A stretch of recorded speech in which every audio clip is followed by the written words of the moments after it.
If you are just like the majority of people in modern society who always lie down with YouTube and Instagram, you might have procrastinated your work or studies in the past. Or you might have felt so lazy and had that strong feeling of not wanting to do something. And you might have asked yourself, why am I always like this?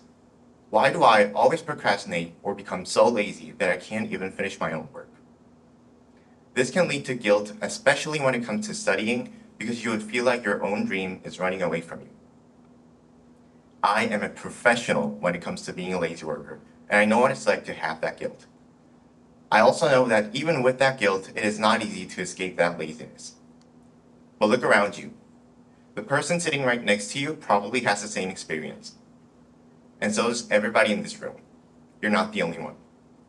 So the real question that we should be asking is, why are we procrastinating things? And how can we stop procrastinating? Well, to answer these questions, I decided to first look at the factors of the things we enjoy.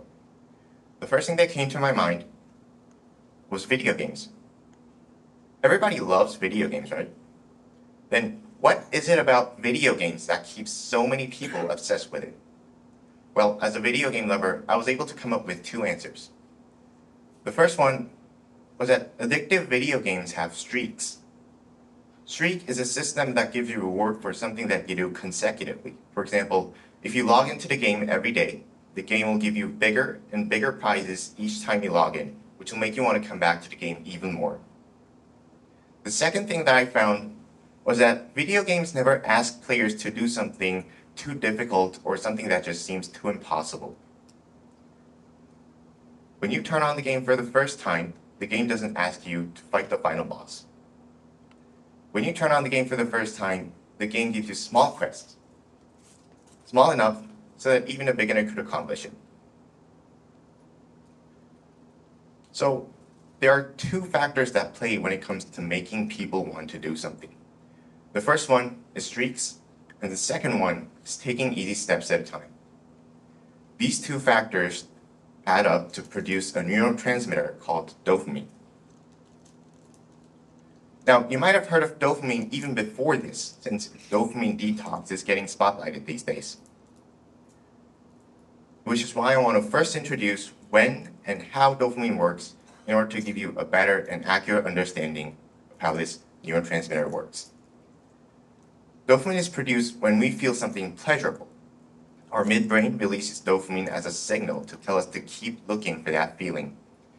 And if that is repeated over the same situation, our brain becomes addicted.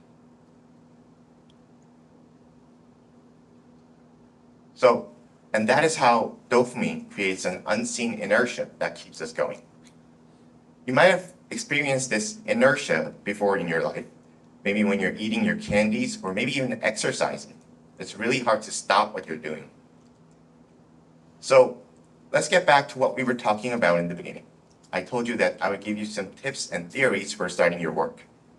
Now that I've shown you the examples of video games, you should probably have some idea of what you need in order to get yourself focused on something. Streaks, easy steps, and dopamine, which all adds up to an unseen inertia. And you probably even know what I'm about to say. You need to append those factors to the work that you have to do. But I've tried this myself, and this isn't easy, so I'll talk a little bit more about each part. First, remember that the streak is the most important factor that causes inertia, and it's the hardest thing to achieve. If you succeed in forcing yourself to go back to your work for a day, and then a 2, and then a week, and then a month, you're already pretty much successful in achieving your goal. However, starting this streak and keeping this streak at first can be very challenging. Using only your will might not be enough. So remember that you can always download an application on your phone that are helpful a lot, such as studying apps and planner apps. A famous example for that is Duolingo. Does anybody recognize this crazy green owl that blew up the internet once? And even besides Duolingo, there are many applications out there that can help you a lot. Or even if you don't like the digital ways, you can always keep a planner handy in order to keep yourself organized and focused. Second is to make use of dopamine. I've already talked about when and how dopamine is produced. But dopamine isn't something that is just fundamentally bad.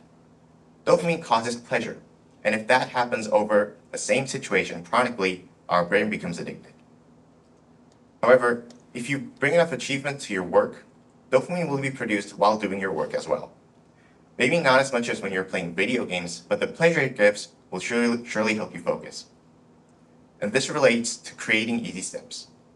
Achievements from small goals will help you focus until making a noticeable achievement.